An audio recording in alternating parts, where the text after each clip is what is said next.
Assalamualaikum. My name is Sakina and today we will learn Pak study of Sindh board. आज हम पढ़ेंगे कायदे आज़म and ideology of Pakistan.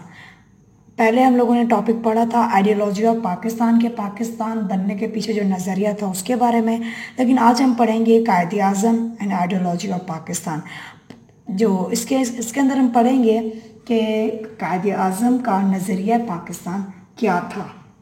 ये बहुत ज़्यादा इजी टॉपिक है और एमसीक्यूज़ के लिहाज से भी और पेपर के लिहाज से भी इम्पॉर्टेंट है। The Qaid-e-Azam on different occasions in his speeches has explained the clear position of an ideology of Pakistan. Quaid-e-Azam Mohammad Ali Jinnah ने मुख्तलिफ मौक़ों पर अपनी तकरीर में नज़रिया पाकिस्तान को खुल के एक्सप्लेन किया है।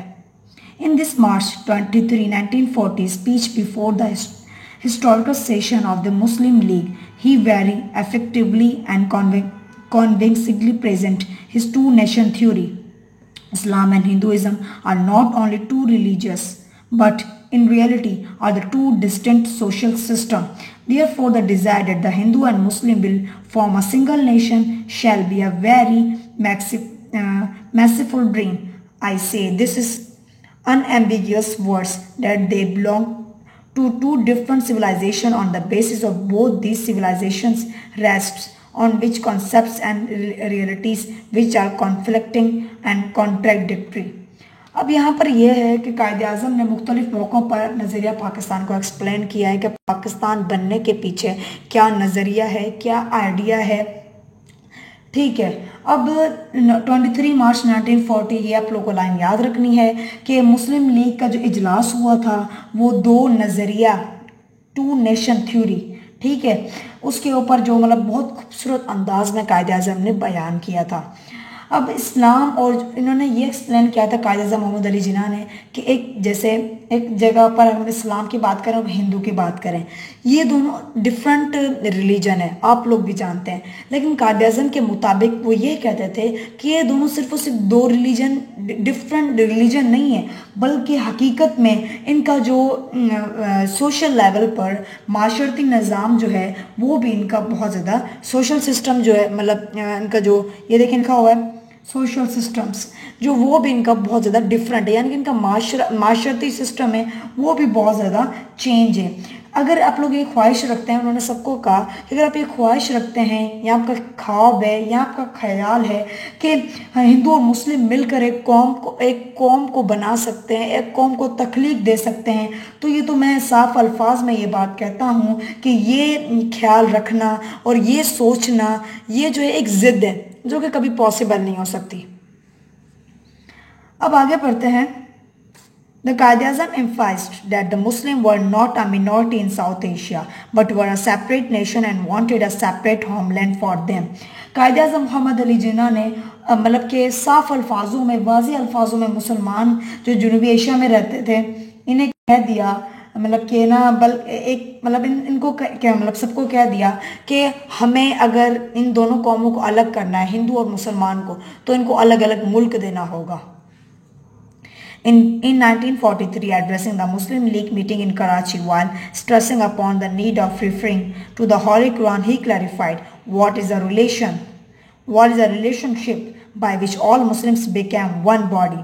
और इसके साथ साथ कायद-ए-आज़म ने मतलब जो साफ अल्फाजों में कहा था 1943 में जो उनका इजलास हुआ था, कायद-ए-आज़म ने कुरान पाक की तरफ इशारा करके, कुरान पाक की तरफ रुजू करके कायद-ए-आज़म ने फरमाया और इस अल्फाज की वजाहत की कि वो कौन सा रिश्ता है जो मुसलमानों को, ठीक है, मुसलमानों को एक बना सकता है।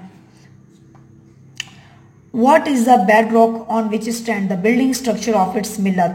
What is that anchor through which the boat of this ummah has been saved and sheltered? ये भी बहुत ज़्यादा important लाइन है। That relationship and bedrock and the anchor is the book of Allah. That is Quran Majid. I am sure we march forward, we shall grow more united. आप लोग ये बात याद रखिएगा, बीच में जैसे ये है ना, इसकी फुल फॉर्म होती है डेट इज, तो ये आप लोग को याद रखना चाहिए। 2 मिनट रुके, मैं आप लोग को बताती हूँ। सॉरी नज़र नहीं आ रहा, मैंने अभी नोट किया कि अगर जैसे कहीं पर भी ये लिखा है ना, आई, इसे कहते हैं डेट इज, ठीक है। अब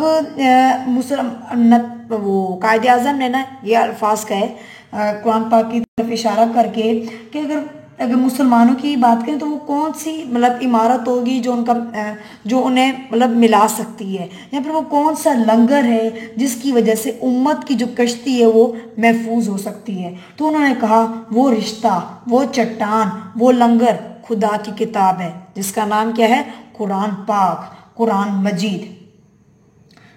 अब इन्होंने ये बात भी कही थी कायदे आज़म ने कि मुझे यकीन है जैसे जैसे हम आगे बढ़ते जाएंगे हम में ज़्यादा इत्तेहाद पैदा होगा। मतलब उन वहाँ पर जब स्पीच कर रहे थे, तकरीर कर रहे थे, तो सब लोगों को, सब मुसलमानों को कायदे आज़म ने ये बात कही। और आगे अभी हम पढ़ते हैं, वी हैव नॉट, यहाँ पर या अब सही है। अब हम पढ़ते हैं, while explaining the objectives of the establishment of Pakistan in his speech at Islamia College Peshawar on January 1946, he said, और इन्होंने ये भी कहा था कायदे आज़म मोहम्मद अली जिन्ना ने, जब पाकिस्तान बनने के जो मकासद जो है ना उस पर रोशनी डालते हुए कायदे आज़म ने इस्लामिया कॉलेज पेशावर में भी तकरीर करते हुए फरमाया। In October 1947, addressing the officers of the government of Pakistan, he said, और इन्होंने जो कायदे आज़म मोहम्मद अली जिन्ना ने 1947 को यहाँ पर सॉरी ये मैंने लाइन छोड़ दी, तो मैं पहले ये पढ़ूँ उसके बाद फिर ये पढ़ेंगे। We have not met the demand for Pakistan for a piece of land, but we wanted to have a such laboratory where we could test the principle of Islam। मैं फिर से ये बता देती हूँ, इस्लामिया कॉलेज पेशावर जनवरी 1946 को इन्होंने ये कहा था कि हम सिर्फ और सिर्फ पाकिस्तान एक टुकड़ा नहीं चाहते, एक ज़मीन का टुकड़ा, हमें हमारा ये नज़रिया नहीं है कि हमें एक टुकड़ा चाहिए पाकिस्तान का। हमारा मकसद, हम ये चाहते हैं कि हमें एक ऐसा मतलब मुल्क मिले जहाँ पर हम इस्लाम के दायरे में रहें, इस्लाम के तरीके के मुताबिक ज़िंदगी गुजार सकें, जहाँ पर इंसाफ, इक्वालिटी का सिस्टम चले। इन अक्टूबर 1947 addressing the officers of government of Pakistan he said, इसी तरह अक्टूबर 1947 को हुकूमत पाकिस्तान के जो ऑफिसर थे इनके खिताब करते हुए फरमाया, it is our aim to create a state where we should live as free human beings, where we could grow and develop in the light of our culture, and where the Islamic concept of social justice could get a chance to rise and develop।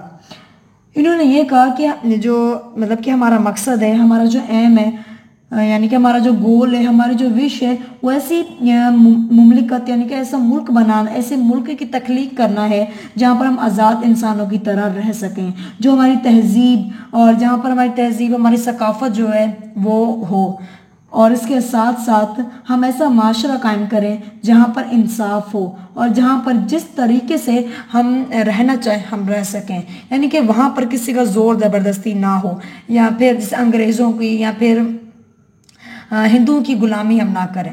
तो आज का ये topic ख़त्म होता है, कायदे आज़म and ideology of Pakistan. अगर आप लोगों को कोई सवाल पूछना हो तो आप लोग पूछ सकते हैं। Thanks for your time. और इसके साथ साथ मैं आप लोग को ये बात कह दूं कि ये जो टॉपिक ख़त्म हो रहा है, हमारा जो नेक्स्ट टॉपिक है उसकी भी वीडियो बहुत जल्द आ जाएगी, the struggle for independence in the provinces. यहाँ पर हम सारे प्रोविंसेस पढ़ेंगे डिटेल में। Thanks for your time.